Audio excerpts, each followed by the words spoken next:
di mana urang tos aya dina katangtosan ti Gusti Allah tong hayang pindah dina katangtosan ti Gusti Allah. Paling oge nyungkeun ka Gusti Allah teh nyungkeun di pasian kakiatan. Nampi kana foto jeung papasten ti Gusti Allah Subhanahu wa taala. Upami urang dikersakeun jadi jalmi miskin, tong ngarep-ngarep urang hayang jadi jelema beunghar cing atuh Gusti pindahkeun abdi teh. Beungharkeun ka abdi teh. Ulah ngarep-ngarep hayang jadi jelema beunghar gitu. Kumaha tuh cing nampi kana takdir ti Gusti Allah. Ari usaha mah teruskeun. Ngan ulah hayang dipindahkeun ku Gusti Allah di tempat nu aya. Sabab Allah nyiptakeun urang itu teh ngarah ladang urang ibadahna gampang.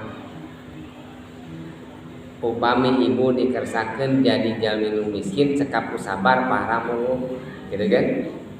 Upami ibu nu beunghar cekap sabar. Hayang pahala teh kudu ngaluarkeun duit heula karatang pahala gitu. Anu beunghar mah.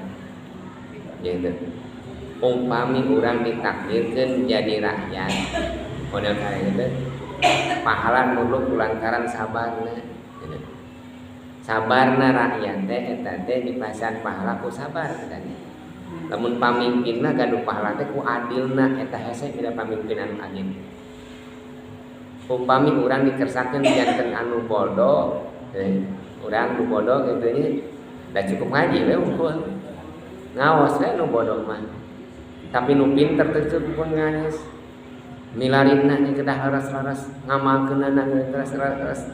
Jalmi nu pinter mah eta benten teh kitu.